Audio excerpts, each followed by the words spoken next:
آج تک زندہ رہنے والے 4 نبی۔ بسم اللہ الرحمن الرحیم۔ السلام علیکم ورحمۃ اللہ وبرکاتہ۔ پیارے دوستو، آج کی اس ویڈیو میں ہم تذکرہ کریں گے 4 زندہ نبیوں کا کہ وہ کون سے 4 نبی ہیں جن کو موت نہیں آئی، آیا وہ زمین پر موجود ہیں یا آسمان پر زندہ اٹھا لیے گئے، اور انہیں کن قوموں کی طرف مبعوث کیا گیا۔ اور دوستو، ان انبیاء کی زندگیوں کا احوال بھی آپ دوستوں کو بتایا جائے گا، لہٰذا ویڈیو کو اسکپ کیے بغیر آخر تک دیکھیے گا۔ ناظرین گرامی، کروڑہ سال پہلے اللہ پاک نے اس کائنات کو تخلیق فرمایا اور پھر حضرت آدم علیہ السلام کے ذریعے اس میں انسانی زندگی کی بنیاد رکھی۔ اس طرح اللہ پاک نے اس روئے زمین پر بے شمار قوموں کو آباد فرمایا اور ان قوموں کی طرف اپنے بے شمار انبیاء کرام کو مبعوث بھی فرمایا۔ ہر ایک قوم کی طرف انبیاء کرام ان کی ہدایت کے لیے تشریف لاتے رہے، یہاں تک کہ زمین پر کم و بیش 1,24,000 انبیاء کرام جلوہ افروز ہوئے۔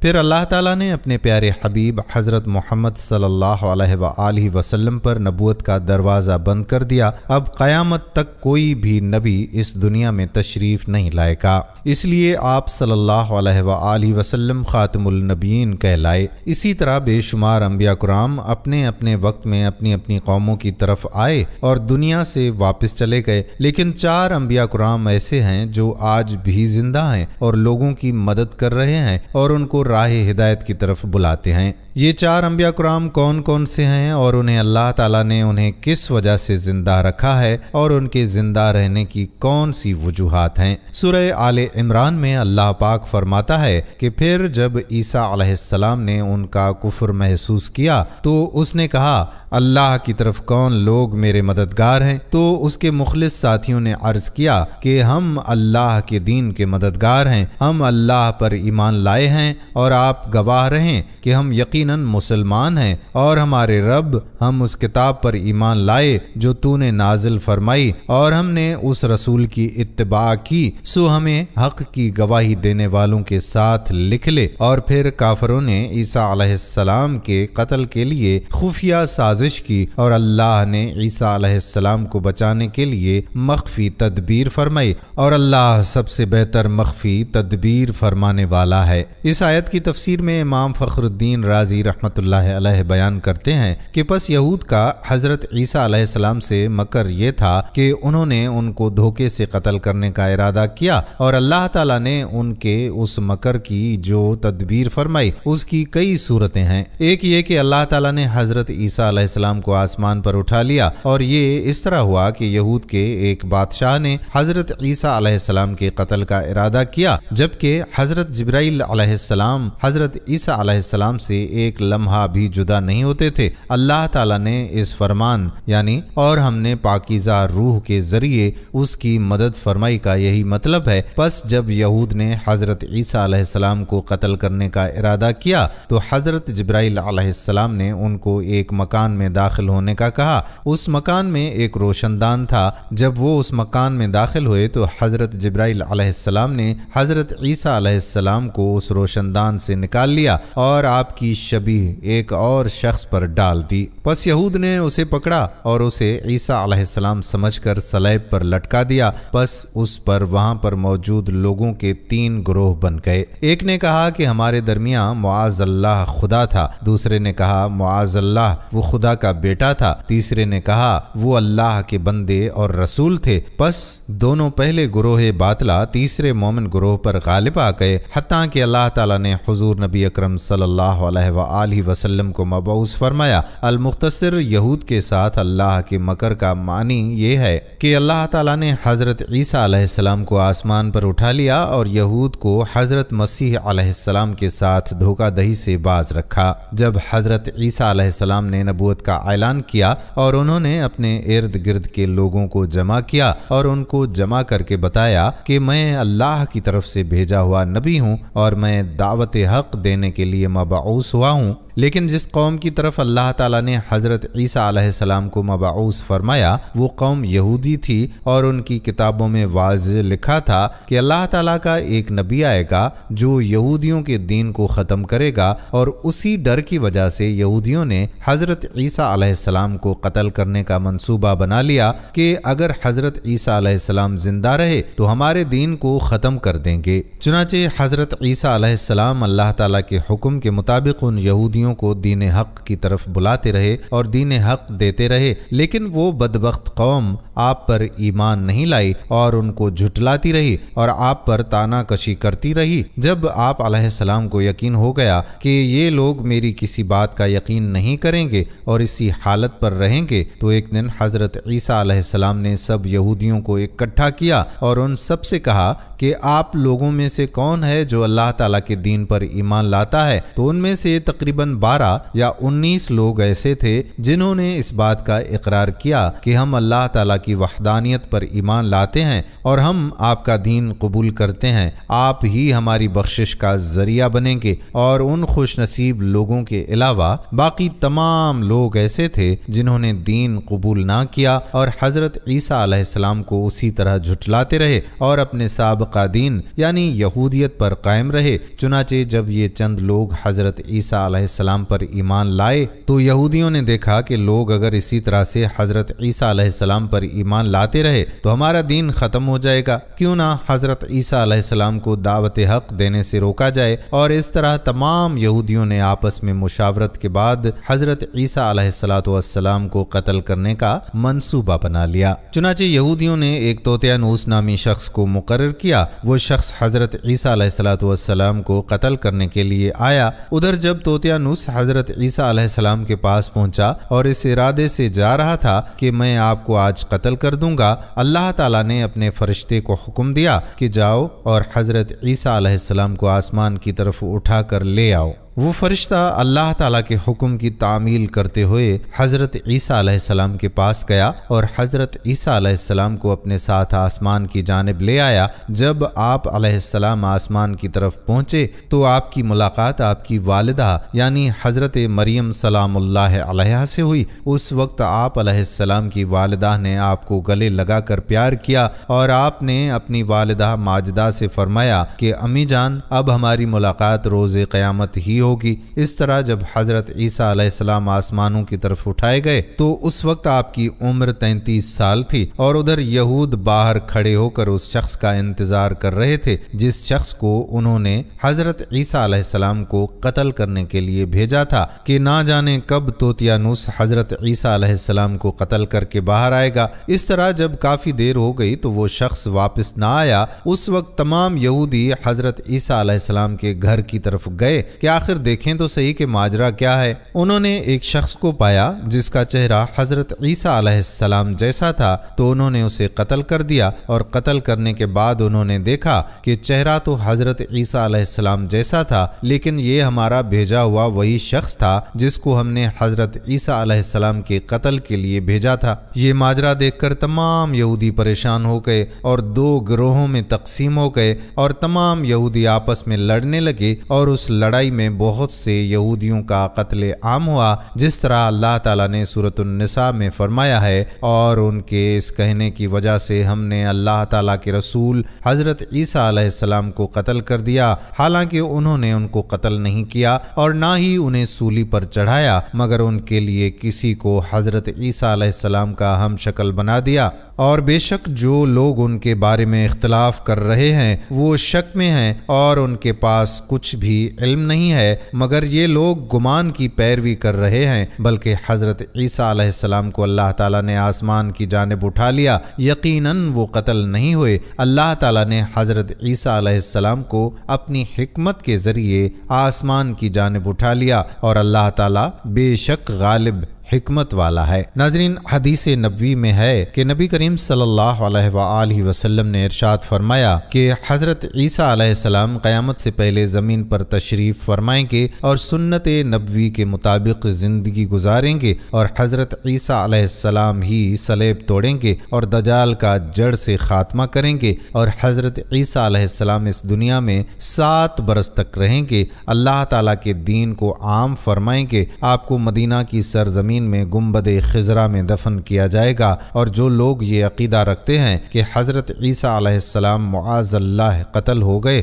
یا سولی پر لٹکا دیے گئے تو وہ دائرہ اسلام سے خارج ہیں اور وہ کفر کر رہے ہیں۔ آپ علیہ السلام کو مسیح اس لیے کہا جاتا ہے کہ آپ علیہ السلام زمین میں چلنے یعنی سیاحت کرنے والے تھے۔ مسیح کہلانے کی ایک اور وجہ یہ بھی ہے کہ وہ مسیح یعنی ہاتھ پھیر کر کسی چیز کا برا اثر دور کر دیا کرتے تھے۔ عبرانی میں آپ علیہ السلام کا نام یشوع یا یسوع تھا۔ حضرت عیسیٰ علیہ السلام کے بارے میں قرآن مجید میں تاریخی شواہد ملتے ہیں جن میں ان کی زندگی کا تذکرہ ہی نہیں بلکہ دنیاوی مباحثت بھی بیان فرمائی گئی ہے۔ حضرت مسیح علیہ السلام بن مریم کی معجزاتی بعثت قوم بنی اسرائیل کی اصلاح کے لیے تھی جو مادیت پرستی میں انتہا کو پہنچ چکی تھی۔ حضرت مریم علیہ السلام ایک پاک دامنہ، نیک اور کنواری خاتون تھیں جن کو ان کی والدہ نے اللہ کی نظر کیا تھا۔ وہ عبادت گاہ کے ایک حجرے میں دن بھر عبادت میں مشغول رہتی تھیں اور رات اپنے خالہ کے ہاں بسر کرتی تھیں۔ ایک دن ایک اجنبی شخص کو اپنے قریب پا کر بے حد خوفزدہ ہو گئیں اور اس نے اللہ کی پناہ مانگی۔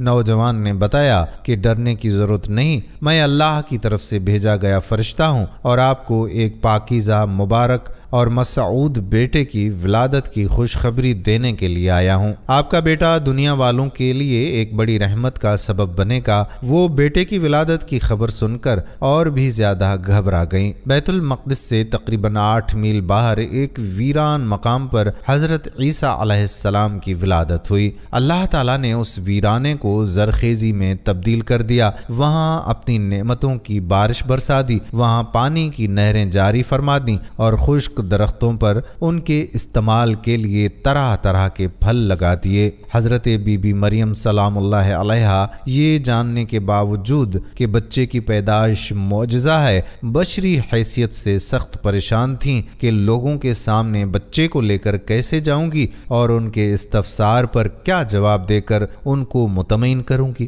فرشتے نے ان کو سکھایا کہ آپ کلام نہ کریں، چپ کا روزہ رکھ لینا اور پوچھنے والوں کو اشارے سے کہنا کہ نومولود سے پوچھ لو کہ تمہارا باپ کون ہے۔ ایسا کرنے پر لوگ اور بھی سیخ پا ہو گئے کہ بھلا نومولود کلام کیسے کر سکتا ہے۔ بی بی مریم کے خاندانی وقار کا حوالہ دے کر جب ان کو لعن طعن کی گئی تو اللہ تعالیٰ کے حکم سے ماں کی گود سے بچے نے اعلان کیا، انی عبداللہ، میں اللہ کا بندہ ہوں۔ ان کے دل کفر سے سیاہ ہو چکے تھے، اس لیے انہوں نے پھر بھی یقین نہ کیا اور الزام تراشیوں کا سلسلہ جاری رکھا۔ مسیح علیہ السلام نے ایک طرف اپنی ماں کی پاک دامنی ثابت کر دی تو دوسری طرف یہ اعلان حق بھی کر دیا کہ جس نبی کی آمد کا بنی اسرائیل کی کتب میں ذکر چلا آ رہا ہے وہ بھی میں ہی ہوں۔ یہودیوں نے بجائے حضرت مسیح علیہ السلام کی سچائی اور نبوت پر ایمان لانے کے دونوں ماں بیٹے کے خلاف اپنی مخالفانہ سرگرمیاں تیز کر دیں۔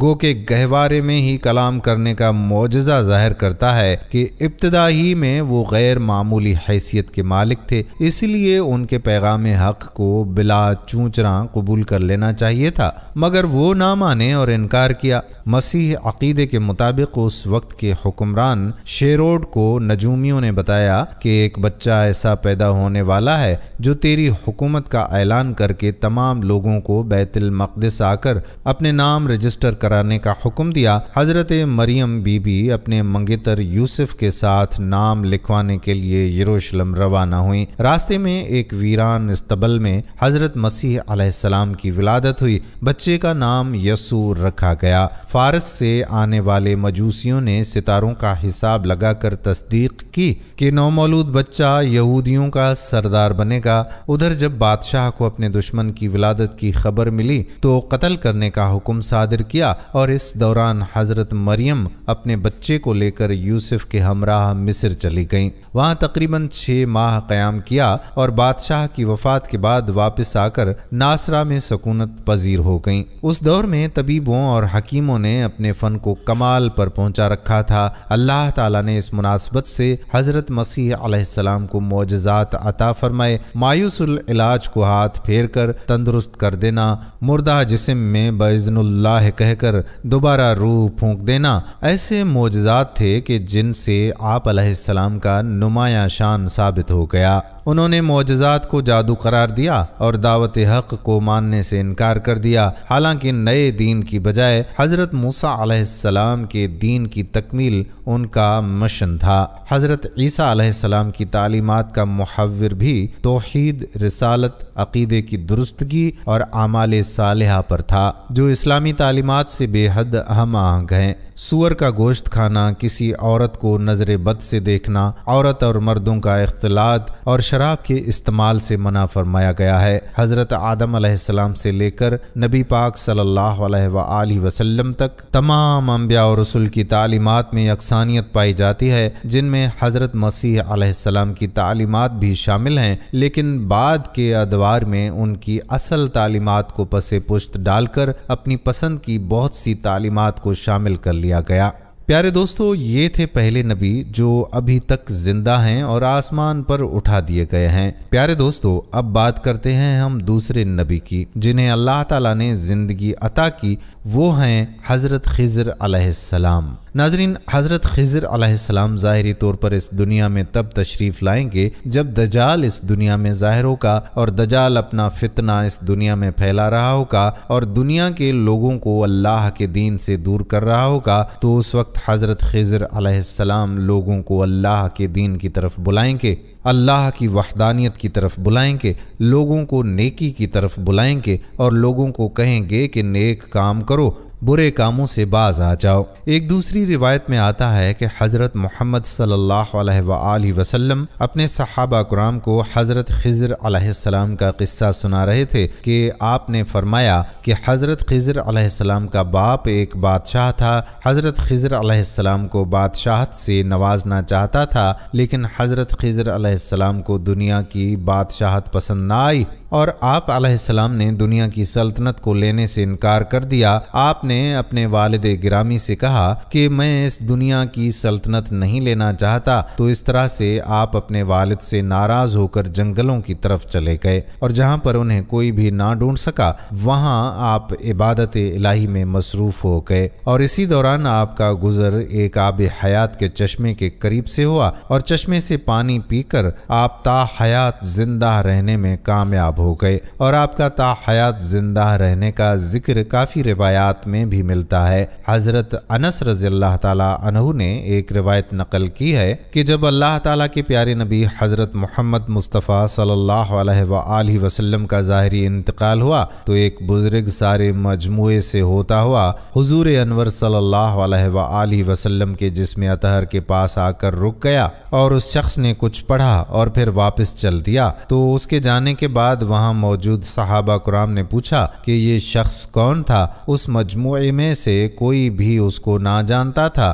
تو اس وقت حضرت علی علیہ السلام بولے کہ میں اس شخص کو جانتا ہوں کہ وہ حضرت خضر علیہ السلام ہیں۔ حضرت خضر علیہ السلام اللہ تعالیٰ کے حکم سے مصیبت زدہ لوگوں کی رہنمائی کرتے ہیں، اور حضرت خضر علیہ السلام لوگوں کی اصلاح کر کے ان کو اللہ تعالیٰ کے حکم کے مطابق زندگی بسر کرنے کا حکم دیتے ہیں، اور آپ علیہ السلام بہت ہی نیک اور خدا ترس انسان ہیں۔ اور بعض روایات کے اندر یہ بھی آتا ہے کہ حضرت خضر علیہ السلام کا ذکر حضرت ذوالقرنین کے ساتھ میں ہوتا ہے۔ ابن عباس سے مروی ہے کہ حضرت خضر علیہ السلام حضرت آدم علیہ السلام کے سلبی بیٹے تھے، ان کی عمر کو دراز کر دیا گیا یہاں تک کہ وہ دجال کی تکذیب کریں گے۔ حضرت خضر علیہ السلام کی کنیت ابو العباس اور نام بلیہ ہے، اور ان کے والد کا نام ملکان ہے۔ بلیہ سریانی زبان کا لفظ ہے، عربی زبان میں اس کا ترجمہ احمد ہے۔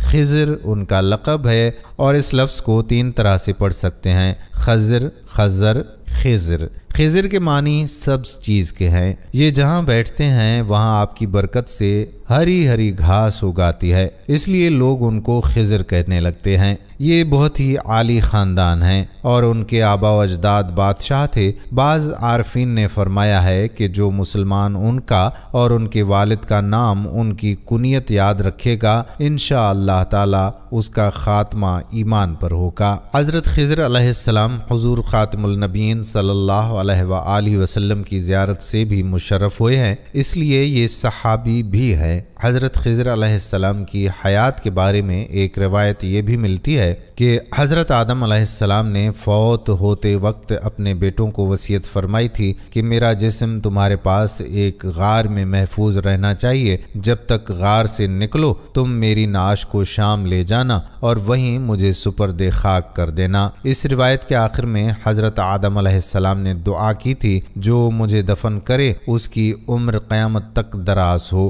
حضرت آدم کا جسد اطہر پڑا رہا حتیٰ کہ خضر متولد ہوئے، انہوں نے آدم کو دفن کیا۔ اللہ تعالیٰ نے آدم علیہ السلام کی دعا کو شرف قبولیت بخشتے ہوئے حضرت خضر علیہ السلام کی عمر دراز فرمائی۔ حضرت انس سے مروی ہے کہ رسول اللہ صلی اللہ علیہ وآلہ وسلم نے فرمایا، خضر سمندر میں اور یس خشکی میں رہتے ہیں۔ یہ رات کو ذوالقرنین کی تعمیر کردہ دیوار جو اس نے عام لوگوں اور یاجوج ماجوج کے درمیان بنائی تھی اس کے پاس اکٹھے ہوتے ہیں، ہر سال حج اور عمرہ کرتے ہیں اور آب زمزم پیتے ہیں جو ان کے لیے ایک سال کے واسطے کافی ہوتا ہے۔ حضرت سیدنا الیاس علیہ السلام کی درازی عمر کے متعلق حضرت علامہ ابو عبداللہ محمد بن احمد انصاری رحمۃ اللہ علیہ تفسیر قرطبی میں لکھتے ہیں، بعض نے فرمایا کہ حضرت الیاس علیہ السلام بیمار ہوئے اور آپ نے موت کو محسوس کیا تو رونے لگے۔ اللہ تعالیٰ نے آپ علیہ السلام کی طرف وحی فرمائی کہ آپ کیوں رو رہے ہیں؟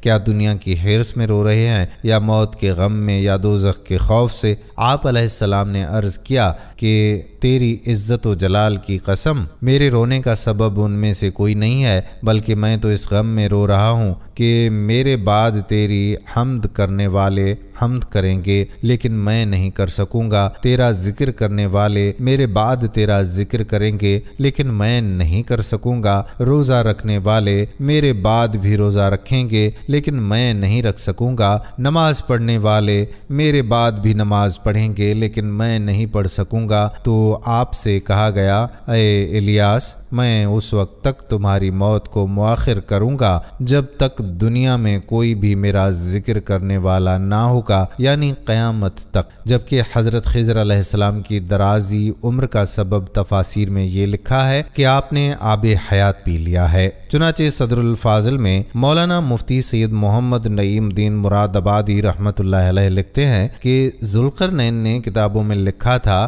کہ اولاد سام میں سے ایک شخص چشمہ حیات سے پانی پیے گا اور اس کو موت نہ آئے گی۔ یہ دیکھ کر وہ چشمہ حیات کی طلب میں مغرب و مشرق کی طرف روانہ ہوئے اور آپ کے ساتھ حضرت خضر علیہ السلام بھی تھے۔ وہ تو چشمہ حیات تک پہنچ گئے اور انہوں نے پی بھی لیا، مگر ذوالقرنین کے مقدر میں نہ تھا، انہوں نے نہ پایا۔ آب حیات کی حقیقت کیا ہے اس بارے میں اختلاف ہے، بعض لوگ تو اس کو افسانے کے علاوہ کچھ بھی نہیں سمجھتے۔ اس اختلاف کی بنیادی وجہ یہ ہے کہ آب حیات کا تذکرہ نہ تو کلام اللہ کی کسی آیت میں ہے اور نہ ہی کلام رسول صلی اللہ علیہ وآلہ وسلم کی کسی روایت میں موجود ہے۔ کچھ مفسرین نے سورہ کہف کی ان آیات کی تفسیر کرتے ہوئے آب حیات کے بارے میں بات کی ہے جن میں حضرت ذوالقرنین کے سفر کا تذکرہ ہوا ہے۔ کہا جاتا ہے کہ حضرت ذوالقرنین نے پرانی کتابوں میں پڑھا تھا کہ سام بن نوح علیہ السلام کی اولاد میں سے ایک شخص چشمہ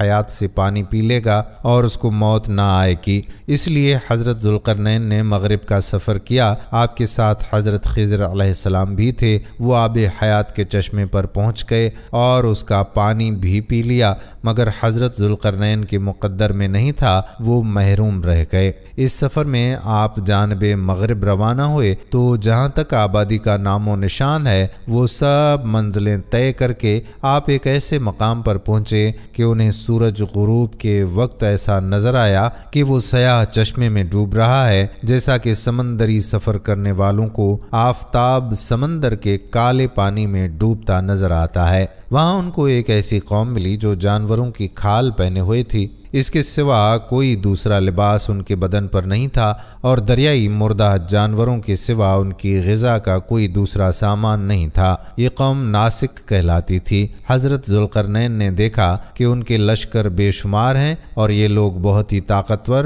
اور جنگجو ہیں، تو حضرت ذوالقرنین نے ان لوگوں کے گرد اپنی فوج کا گھیرا ڈال کر ان لوگوں کو بے بس کر دیا۔ چنانچہ کچھ تو مشرف بایمان ہو گئے، کچھ آپ کی فوجوں کے ہاتھوں قتل ہو گئے۔ ناظرین، جمہور علماء اور صالحین کے نزدیک حضرت خضر علیہ السلام زندہ ہیں اور وہ ہر سال زمانہ حج میں ملتے ہیں، اور یہ کہ حضرت خضر علیہ السلام نے چشمہ حیات میں غسل فرمایا اور اس کا پانی بھی پیا تھا۔ آب حیات یا چشمہ حیات کے بارے میں یہی معلومات کتب میں درج ہیں، اصل حقیقت تو اللہ رب العزت ہی بہتر جانتا ہے۔ کعب رضی اللہ تعالی عنہ فرماتے ہیں کہ خضر اوپر والے سمندر اور نچلے سمندر کے درمیان نور کے منبر پر رہائش پذیر ہیں۔ سمندر کے تمام حیوانوں کو ان کی اطاعت اور فرما برداری کا حکم دیا گیا ہے اور اس پر صبح و شام روحیں پیش کی جاتی ہیں۔ حضرت علی علیہ السلام کی طرف منسوب روایت ہے کہ رسول اللہ صلی اللہ علیہ وآلہ وسلم نے فرمایا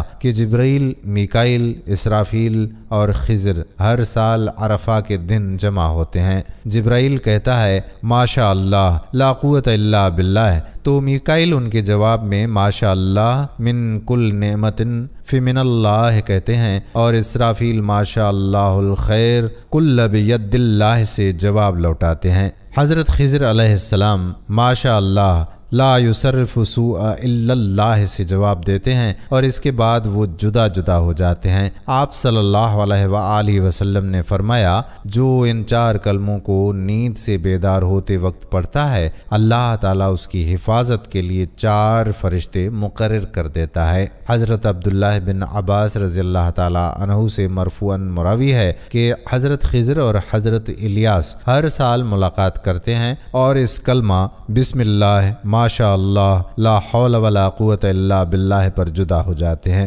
ابن عباس فرماتے ہیں کہ جو ہر روز صبح و شام اس کلمے کو 3 بار پڑھتا ہے وہ ڈوبنے، جل جانے اور چوری چکاری سے محفوظ ہو جاتا ہے۔ راوی کا خیال ہے کہ وہ شیطان، سانپ اور بچھو سے بھی محفوظ ہو جاتا ہے۔ حضرت خضر علیہ السلام ایک ایسی شخصیت ہے جس کا بیان قرآن مجید میں خدا کے نیک بندے کے طور پر کیا گیا ہے، جنہیں بڑی حکمت یا عرفان والا علم عطا کیا گیا ہے۔ مختلف اسلامی اور غیر اسلامی روایات میں حضرت خضر علیہ السلام کو ایک ولی یا فرشتے کے طور پر بیان کیا گیا ہے۔ بحیثیت فرشتہ وہ نمایاں طور پر اسلامی بزرگ ابن عربی کے سرپرست کی حیثیت رکھتے ہیں۔ یہ سب فرضی قصے ہیں جو جہالت کی وجہ سے عوام میں مشہور ہو گئے ہیں۔ امام قرطبی رحمۃ اللہ علیہ فرماتے ہیں کہ جمہور کے نزدیک وہ نبی ہیں، اگرچہ قرآن مجید میں ان کا نام نہیں لیا گیا، لیکن ان کا ذکر اسلامی اسکالرز نے خدا کے ایک نیک بندے کی حیثیت سے کیا ہے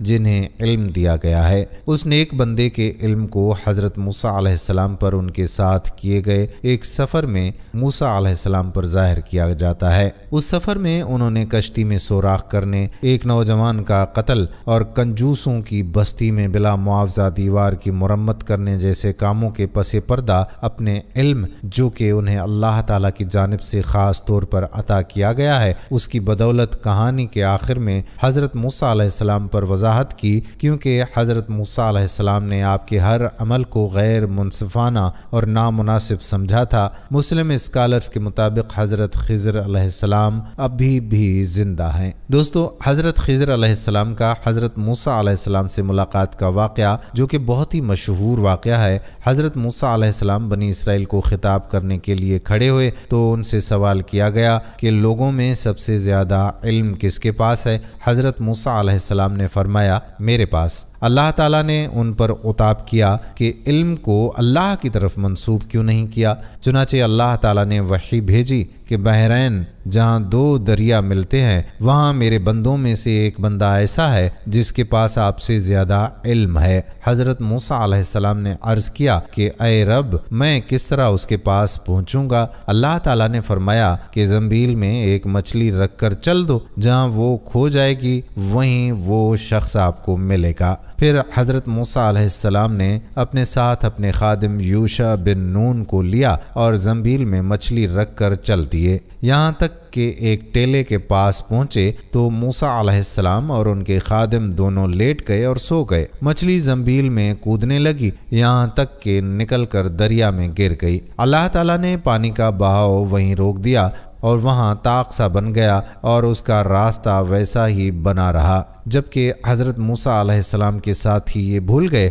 کہ انہیں مچھلی کے متعلق بتائیں۔ صبح ہوئی تو حضرت موسیٰ علیہ السلام نے اپنے ساتھی سے کھانا طلب کیا اور فرمایا کہ اس سفر میں ہمیں بہت تھکن ہوئی ہے۔ راوی کہتے ہیں کہ حضرت موسیٰ علیہ السلام اس وقت تھکے ہوئے تھے جب اس جگہ سے تجاوز کیا جس کے متعلق حکم دیا گیا تھا کہ ان کے ساتھی نے کہا کہ دیکھیے جب ہم ٹیلے پر ٹھہرے تو میں مچھلی بھول گیا تھا اور یقیناً یہ شیطان ہی کا کام ہے کہ مجھے بھلا دیا کہ میں آپ سے اس کا تذکرہ کروں کہ اس نے عجیب طریقے سے دریا کا راستہ اختیار کیا۔ حضرت موسیٰ علیہ السلام فرمانے لگے وہی جگہ ہم تلاش کر رہے تھے۔ چنانچہ وہ دونوں اپنے قدموں کے نشانوں پر واپس لوٹے اور وہ دونوں اپنے قدموں کے نشانات پر چلتے چلتے چٹان کے پاس پہنچے تو ایک آدمی کو دیکھا کہ وہ چادر سے اپنے آپ کو ڈھانکے ہوئے ہے۔ حضرت موسیٰ علیہ السلام نے انہیں سلام کیا۔ انہوں نے فرمایا کہ اس زمین میں سلام کہاں؟ موسیٰ علیہ السلام نے فرمایا کہ میں زمین میں موسیٰ ہوں۔ انہوں نے پوچھا کہ بنی اسرائیل کا موسیٰ؟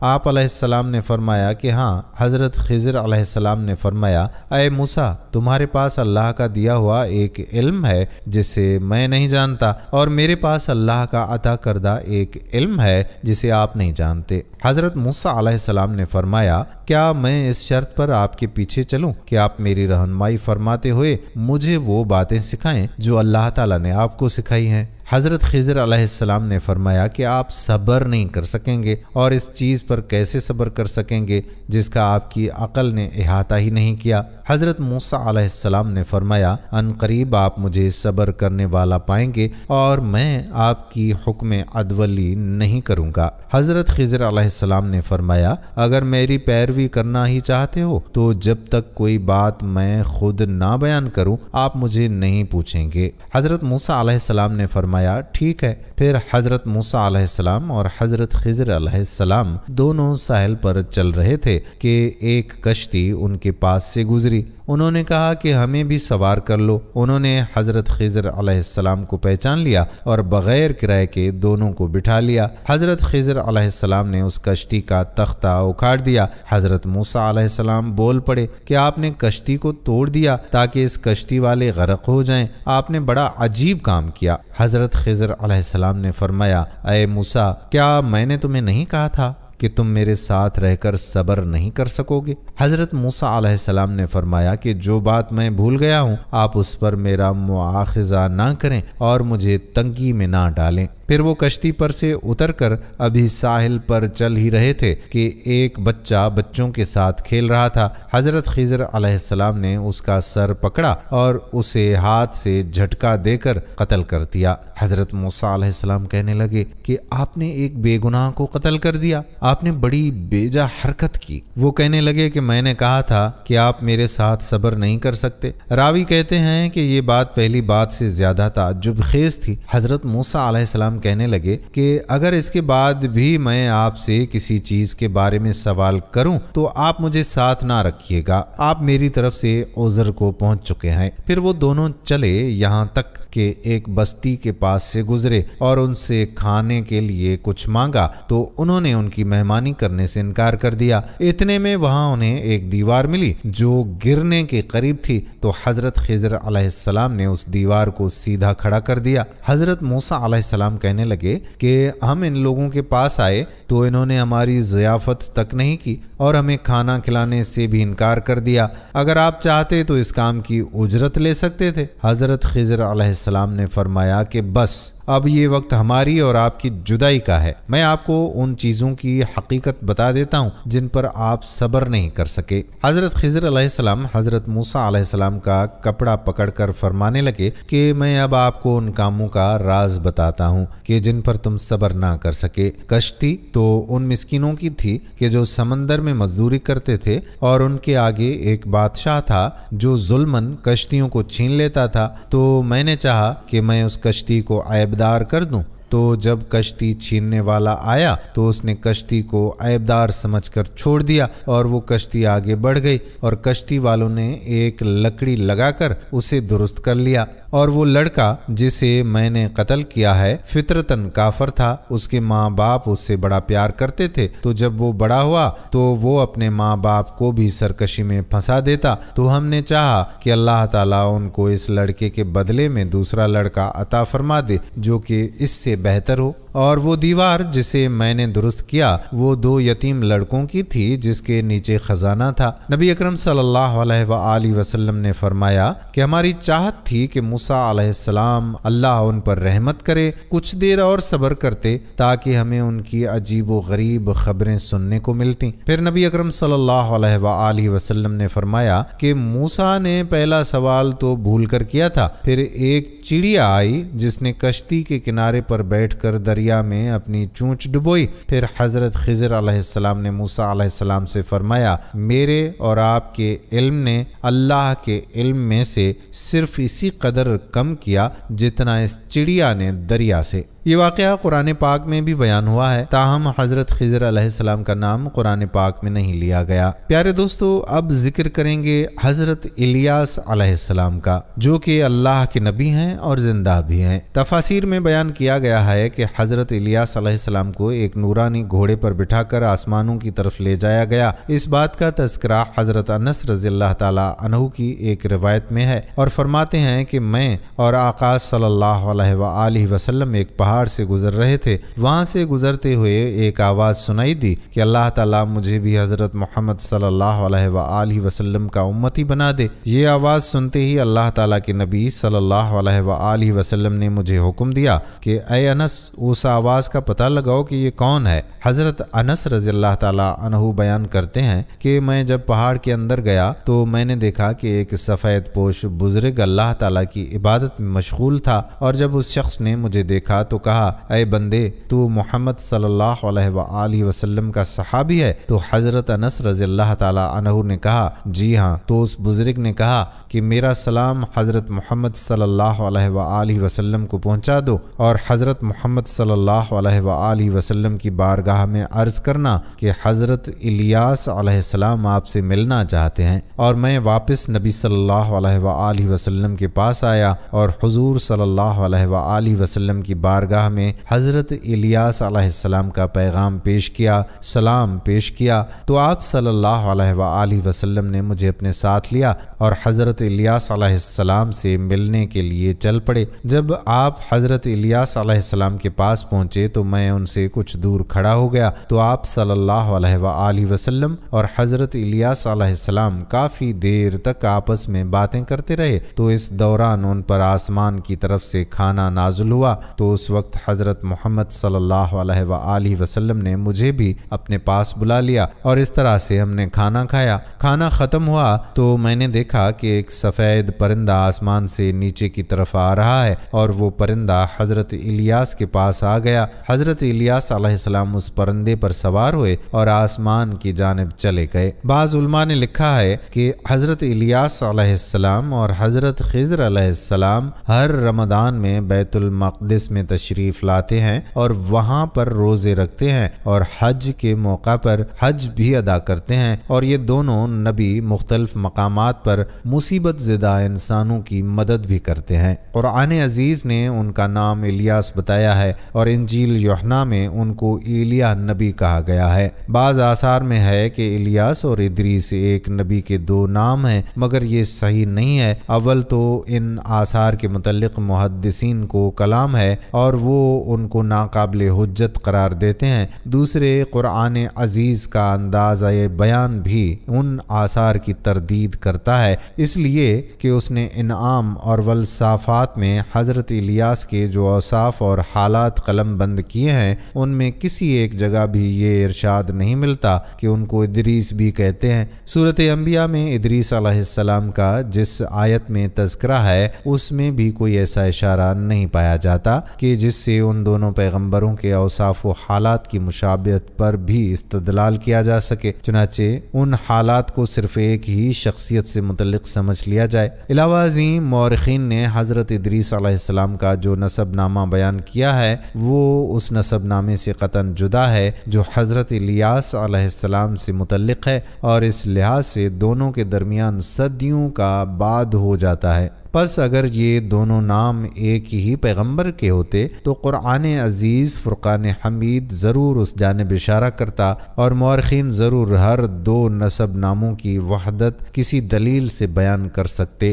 اس لیے صحیح یہ ہے کہ حضرت ادریس علیہ السلام نوح اور حضرت ابراہیم علیہ السلام کے درمیانی دور میں پیغمبر ہیں، اور حضرت الیاس علیہ السلام اسرائیلی نبی ہیں اور حضرت موسیٰ علیہ السلام کے بعد مبعوث ہوئے ہیں۔ چنانچہ تبری کہتے ہیں کہ یہ حضرت یسع علیہ السلام کے چچا زاد بھائی تھے، اور یہ کہ ان کی بعثت حزقیل علیہ السلام نبی کے بعد ہوئی ہے۔ بیشتر مورخین کا اس پر اتفاق ہے کہ حضرت الیاس علیہ السلام حضرت ہارون علیہ السلام کی نسل سے ہیں، اور ان کا نسب نامہ یہ ہے: الیاس بن یاسین بن فخاس بن یعزر بن ہارون، یا الیاس بن عازر بن یعزر بن ہارون علیہ السلام۔ قرآن عزیز میں حضرت الیاس علیہ السلام کا ذکر دو جگہ پر آیا ہے، سورۃ انعام میں اور سورۃ الصافات میں۔ سورۃ انعام میں تو ان کو صرف انبیاء علیہ السلام کی فہرست میں شمار کیا گیا ہے، اور سورۃ الصافات میں بعثت اور قوم کی ہدایت سے متعلق حالات کو مختصراً بیان کیا گیا ہے۔ سورۃ انعام کی آیت نمبر 85 میں زکریا علیہ السلام، یحییٰ علیہ السلام اور عیسیٰ علیہ السلام کے ساتھ آپ کا نام آیا ہے،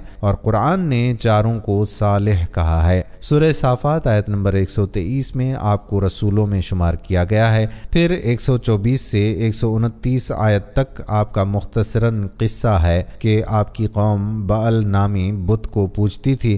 بعل سونے کا بنا ہوا تھا اور 20 گز لمبا تھا، اور اس کے 4 چہرے بنے ہوئے تھے، اور 400 خدام اس بت کی خدمت کرتے تھے جن کو ساری قوم بیٹوں کی طرح مانتی تھی، اور اس بت میں سے شیطان کی آواز آتی تھی جو لوگوں کو بت پرستی اور شرک کا حکم دیا کرتا تھا۔ آپ نے اسے خدائے واحد کی پرستش کے لیے کہا۔ اسی سورہ کی آیت نمبر 130 میں آپ کو الیاسین بھی کہا گیا ہے، مگر مترجمین اور مفسرین نے الیاسین کو الیاسی لکھا ہے۔ حضرت الیاس علیہ السلام کی بعثت کے متعلق مفسرین اور مورخین کا اتفاق ہے کہ وہ شام کے باشندوں کی ہدایت کے لیے بھیجے گئے تھے، اور بعل بک کا مشہور شہر ان کی رسالت و ہدایت کا مرکز تھا۔ حضرت الیاس علیہ السلام کی قوم مشہور بت بعل کی پرستار تھی اور توحید سے بیزار تھی، شرک میں مبتلا تھی۔ خدا کے برگزیدہ پیغمبر نے ان کو سمجھایا اور راہ ہدایت دکھائی۔ صنم پرستی اور کواکب پرستی کے خلاف واعظ و نصیحت کرتے ہوئے توحید خالص کی جانب دعوت دی۔ الیاس علیہ السلام بعض کے نزدیک ہارون کی نسل سے ہیں۔ اللہ نے ان کو ملک شام کے ایک شہر بعل بک کی طرف بھیجا۔ وہ لوگ بعل نامی ایک بت کو پوجتے تھے۔ الیاس علیہ السلام نے انہیں بت پرستی سے روکا، معجزے بھی دکھلائے، لیکن نافرمان قوم نے ہدایت کی بات ماننے کی بجائے حضرت الیاس علیہ السلام کو قتل کرنے کا منصوبہ بنایا۔ اللہ تعالیٰ نے ان کے منصوبے کو ناکام بنا کر خود انہی پر بلائیں مسلط فرمائیں اور الیاس علیہ السلام کو اپنے پاس بلا لیا۔ اسرائیلی روایتوں میں یہ بھی کہا گیا ہے کہ انہیں آسمان پر زندہ اٹھا لیا گیا تھا۔ حضرت الیاس علیہ السلام اور ان کی قوم کا واقعہ اگرچہ قرآن مجید میں بہت مختصر مذکور ہے، تاہم اس سے یہ سبق ضرور ملتا ہے کہ یہود بنی اسرائیل کی ذہنیت اس درجہ مسخ تھی کہ دنیا کی کوئی برائی ایسی نہیں تھی جس کے کرنے پر یہ حریص نہ ہوں، اور کوئی خوبی ایسی نہ تھی جس کے یہ دلدادہ ہوں، اور انبیاء اور رسول کے ایک طویل اور پہیم سلسلے کے باوجود بت پرستی، عناصر پرستی، کواکب پرستی، غرض غیر اللہ کی پرستش کا کوئی شعبہ ایسا نہ تھا جس کے یہ پرستار نہ بنے ہوں۔ بس قرآن عزیز میں بنی اسرائیل سے متعلق ان واقعات میں جہاں ان کی بدبختی اور کجروی پر روشنی پڑتی ہے، وہیں ہم کو یہ بھی واعظ اور عبرت حاصل ہوتی ہے کہ اب جبکہ انبیاء اور رسول کا سلسلہ منقطع ہو چکا ہے اور خاتم النبیین صلی اللہ علیہ وآلہ وسلم کی بعثت اور قرآن عزیز کے آخری پیغام نے اس سلسلے کو ختم کر دیا ہے، تو ہمارے لیے بس ضروری یہ ہے کہ بنی اسرائیل کی مسخ فطرت اور تباہ ذہنیت کے خلاف خدائی احکام کو مضبوطی سے پکڑیں اور ان میں کجروی سے کام لے کر ان کی خلاف ورزی کی جرت نہ کریں، گویا ہمارا شیوا سپرد و تسلیم ہو، انکار و انحراف نہ ہو کہ اسلام کے یہی اور صرف یہی معنی ہیں۔ تو پیارے دوستو، اب بات کرتے ہیں چوتھے نبی کی جو آج بھی زندہ ہیں، وہ ہیں حضرت ادریس علیہ السلام، جن کے زندہ ہونے کا ذکر بہت سی روایات میں ملتا ہے، جس طرح اللہ تعالیٰ سورہ مریم میں ارشاد فرماتا ہے کہ وہ ایک نیک اور پرہیزگار انسان اور نبی تھے، اور اللہ تعالیٰ نے حضرت ادریس علیہ السلام کو آسمان پر اٹھا لیا۔ آسمان پر حضرت محمد صلی اللہ علیہ وآلہ وسلم کی ملاقات حضرت ادریس علیہ السلام سے ہوئی تھی، اور بعض روایات میں یہ ذکر بھی ملتا ہے کہ حضرت ادریس علیہ السلام زمین کی سیر و سیاحت کے ساتھ ساتھ اللہ تعالیٰ کے ذکر میں مشغول رہتے تھے۔ حضرت ابن عباس رضی اللہ تعالیٰ عنہ فرماتے ہیں کہ حضرت ادریس علیہ السلام ایک درزی کا کام کیا کرتے تھے، اپنے کام کے ساتھ ساتھ وہ اللہ تعالیٰ کا ذکر بھی کرتے تھے۔ جب شام ہوتی تو آپ کی نیکیاں بے تحاشا ہو جاتی۔ حضرت ادریس علیہ السلام کی نیکیاں زمین پر رہنے والے ہر شخص سے زیادہ ہو جاتی اور آپ کی نیکیاں اللہ تعالیٰ کی بارگاہ میں جمع ہو جاتی۔ حضرت ادریس علیہ السلام کو اس طرح آسمان کی جانب زندہ اٹھا لیا گیا۔ حضرت ادریس علیہ السلام اللہ تعالیٰ کے تیسرے نبی تھے جو حضرت آدم علیہ السلام اور حضرت شیث علیہ السلام کے بعد نبوت کے جلیل القدر منصب پر فائز ہوئے۔ مورخین کے مطابق آپ علیہ السلام کی ولادت بابل عراق یا مصر کے شہر منفیس یعنی منف میں ہوئی ہے۔ آپ علیہ السلام کا اصل نام اخنوخ تھا، جبکہ قرآن کریم اور احادیث مبارکہ میں آپ کو ادریس کے نام سے پکارا گیا ہے۔ روایات کے مطابق ادریس علیہ السلام نے دنیا میں لوگوں کو سب سے پہلے لکھنے پڑھنے اور تعلیم حاصل کرنے کا درس دیا، بلکہ اپنی زندگی کا بیشتر حصہ اسی درس و تبلیغ میں صرف کیا۔ چنانچہ لوگ آپ علیہ السلام کو ادریس یعنی درس دینے والا کہہ کر پکارنے لگے۔ آپ علیہ السلام کا حضرت شیث علیہ السلام کی 5ویں پشت سے تعلق تھا، اور آپ علیہ السلام کا شجرہ نسب یوں ہے: ادریس بن یارد بن مہلائل بن قینن بن انوش بن شیث علیہ السلام بن آدم علیہ السلام۔ حضرت شیث علیہ السلام کا انتقال ہوا تو کچھ عرصے کے بعد ان کے پیروکار بہت محدود تعداد میں رہ گئے۔ قابیل کی اولاد نے کفر و شرک، بدکاری اور بے حیائی کا بازار گرم کر رکھا تھا۔ زناکاری اور شراب نوشی عام تھی۔ پاکیزہ رشتوں کی پہچان ناپید ہو چکی تھی۔ بتوں کی پوجا اور آگ کی پرستش ہو رہی تھی۔ گویا دنیا پر شیطان اور اس کے حواریوں کا راج تھا۔ حضرت آدم علیہ السلام اور حضرت شیث علیہ السلام کی قائم کردہ شرعی حدود اور احکامات الہی کو پامال کیا جا رہا تھا، اور یہی وہ وقت تھا جب اللہ جل شانہ نے اس بگڑی ہوئی قوم میں ایک نبی مبعوث کرنے کا فیصلہ کیا، اور اس عظیم منصب کے لیے حضرت شیث علیہ السلام کی نسل سے حضرت ادریس علیہ السلام کا انتخاب فرمایا۔ حضرت ادریس علیہ السلام میں وہ تمام خوبیاں بدرجہ اتم موجود تھیں جو اللہ کے نبی میں ہونی چاہیے۔ آپ علیہ السلام حضرت آدم علیہ السلام کے دین کے پیروکار تھے۔ نہایت عبادت گزار، متقی، پرہیزگار اور انتہائی سچے انسان تھے۔ نبوت کے منصب پر فائز ہوتے ہی آپ نے اپنی قوم کے بھٹکے ہوئے لوگوں میں واعظ و تبلیغ کا کام شروع کر دیا، لیکن راہ ہدایت کا یہ درس اور نیکی کی باتیں ان لوگوں کو بہت ناگوار گزرتی تھیں، چنانچہ وہ آپ علیہ السلام کے دشمن ہو گئے۔ آپ علیہ السلام اور آپ کے پیروکاروں کو طرح طرح سے اذیتیں دینے کا سلسلہ شروع کر دیا، یہاں تک کہ آپ نے ان کی ایذا رسانیوں سے تنگ آ کر بابل سے ہجرت کا ارادہ کر لیا اور اپنے پیروکاروں کو اپنے اس فیصلے سے مطلع فرما دیا۔ چونکہ بابل دریائے فرات اور دریائے دجلہ کے کنارے ایک سرسبز اور شاداب علاقہ تھا، لہٰذا لوگوں کے لیے اس علاقے سے ہجرت کرنا خاصا مشکل فیصلہ تھا۔ انہوں نے اس حوالے سے تحفظات کا اظہار بھی کیا، لیکن پھر حضرت ادریس علیہ السلام کے سمجھانے پر وہ لوگ آپ علیہ السلام کے ساتھ ہجرت پر تیار ہو گئے۔ حضرت ادریس علیہ السلام اور ان کے پیروکاروں نے بابل سے مصر کا رخ کیا اور دریائے نیل کے کنارے آباد ہو گئے، جو بابل سے بھی زیادہ سرسبز اور شاداب علاقہ تھا۔ حضرت ادریس علیہ السلام نے یہاں کے لوگوں میں درس و تبلیغ کے کام کو جاری رکھا۔ آپ علیہ السلام اس وقت لوگوں میں رائج تمام زبانوں سے واقف تھے اور عوام کو انہی کی زبان میں درس دیتے تھے۔ قرآن پاک میں آپ علیہ السلام کا ذکر 2 مرتبہ آیا ہے۔ سورۃ مریم آیت نمبر 56 میں اللہ تعالیٰ فرماتا ہے، اور اس کتاب میں ادریس کا ذکر بھی کیجیے، بے شک وہ بڑے سچے نبی تھے اور ہم نے ان کو بلند رتبے تک پہنچایا۔ پھر سورۃ الانبیاء آیت نمبر 85 میں اللہ تعالیٰ نے فرمایا، اور اسماعیل اور ادریس اور ذوالکفل کا تذکرہ کیجیے، یہ سب ثابت قدم رہنے والے لوگوں میں سے تھے۔ قرآن کریم کی معروف و مستند تفسیر معارف القرآن کے مطابق حضرت ادریس علیہ السلام حضرت نوح علیہ السلام سے 1000 سال پہلے پیدا ہوئے۔ اللہ تعالیٰ نے آپ علیہ السلام کو نبوت کے مرتبے پر سرفراز فرمایا اور آپ پر 30 صحیفے نازل فرمائے۔ حضرت ادریس علیہ السلام وہ پہلے انسان ہیں جنہیں علم نجوم اور حساب بطور معجزہ عطا کیے گئے۔ نیز سب سے پہلے انہوں نے ہی قلم سے لکھنا اور کپڑا سینا ایجاد کیا۔ ان سے پہلے لوگ عموماً جانوروں کی کھال لباس کے طور پر استعمال کیا کرتے تھے۔ پھر یہ کہ سب سے پہلے ناپ تول کے طریقے بھی آپ علیہ السلام ہی نے متعارف کروائے اور اسلحہ بھی آپ علیہ السلام کی ایجاد ہے۔ آپ علیہ السلام نے اسلحہ تیار کر کے بنو قابیل سے جہاد کیا۔ علامہ ابن اسحاق کا کہنا ہے کہ دنیا کا سب سے پہلا شخص جس نے قلم سے لکھا حضرت ادریس علیہ السلام ہے۔ معاویہ بن حکم سلمی رضی اللہ تعالی عنہ سے مروی ہے کہ انہوں نے حضور صلی اللہ علیہ وآلہ وسلم سے رمل کے بارے میں سوال کیا، یعنی یہ ایک ایسا عمل ہے جس میں ریت پر مخصوص لکیریں کھینچ کر کچھ معلوم کیا جاتا ہے۔ تو رسول اللہ صلی اللہ علیہ وآلہ وسلم نے فرمایا، ایک پیغمبر تھے